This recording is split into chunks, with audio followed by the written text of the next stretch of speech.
বাজার কয়টা? এত সময় লাগে বাজার করতে? বৌমা, বাজারে জিনিসপত্রের যে দাম আর তুমি যে পরিমাণ টাকা দিছো তাতে একটু 10 দোকান ঘুরা ঘুরা দাম দর কইরা জিনিস কিনতে একটু সময় তো লাগবেই, তাই সময় লাগছে। এখন বাটপাড়িও শুরু করছেন তাই না? আপনি কইতেছেন আমি আপনারে বাজারে টাকা কম দিছি। আমি আপনারে যে টাকা দিছি সেই টাকা দিয়ে 20 মিনিটের মধ্যে বাজার কইরা ব্যাগ ভরায় বাসায় আসা যায়। বৌমা, তুমি তো আমারে আসা যাওয়ার জন্য কোনো রিক্সা ভাড়া কোনোদিনও যাও না। আমার হাইটা যাইতে হয়, হাইটা আসতে হয়, তাতেও তো সময় লাগে।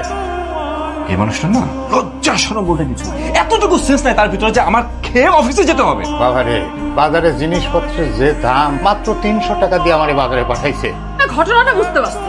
এখন যদি তার হাতে আমি 3-4 হাজার টাকা ধরাই দিতাম তাহলে 200-500 টাকা মারতে পারতাম। মারতে পারলে তো আমার বাজার বাজার মনে হতো। বৌমা, আচ্ছা বাদ দাও তো, বুদ্ধি শুদ্ধ জীবনে হবে না তো। ওনার বসে বসে খাইতে দাও, তাতে সে খুশি হয়ে যাবে। আজকে কিছু লাগবে না, আমি এক কাজ করি, অফিসে গিয়ে নাস্তা করে নেবো, দুপুরে লাঞ্চ ওখানে করে নেবো। শোনো, আমার জুতো যেটা প্রচন্ড রকম ময়লা হয়ে আছে, একটু পরিষ্কার করে ব্যবস্থা করে যাও। আপনারা কি কইলো শুনেন নাই? র‍্যাকের মধ্যে জুতা রাখা আছে, জুতা দুইটা ভালো করে মুছে দেন। যান। কি ব্যাপার, তোমার বৌমা কি বললো শুনুনি? যাও, আমার জুতো ধরে পরিষ্কার করে যাও। বাবা, কি হচ্ছে বাবা? কি হচ্ছে? জগে পানি নাই কিসের জন্য? দুধটা আমার সামনে খেতে বসে, এখানে জগে পানি দিবা না? তোমার কাজটা কি আমি সেটা তো বুঝলাম না, যে জগে পানি রাখতে পারো না। তোমার আব্বা ইচ্ছা কইরা পানি রাখে নাই। এখনো খায় রয়েছেন কেন? যান পানি নিয়ে আসেন। বৌমা, বাড়ির যে সমস্ত দায়িত্বগুলো তোমার পালন করার কথা বউ হিসাবে, তুমি সেইগুলো না কইরা আমারে দিয়ে করাচ্ছ। আর আমার কাছে মনে হইতেছে আমি বোধহয় বাড়ির চাকর। আব্বা, আব্বা, কি রে বাপ, ডাকতেছস কেন?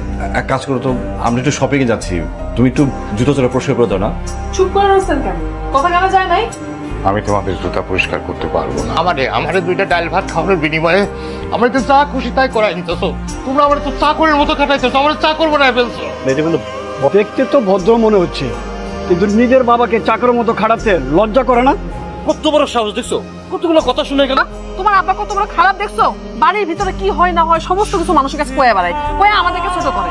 কত বড় তুমি চিন্তা করে দেখো একবার। শোনো, চিন্তা যা করার আমি করে ফেলাইছি। আর যাই হোক, আব্বার আমাদের ফ্ল্যাটে রাখা যাবে না।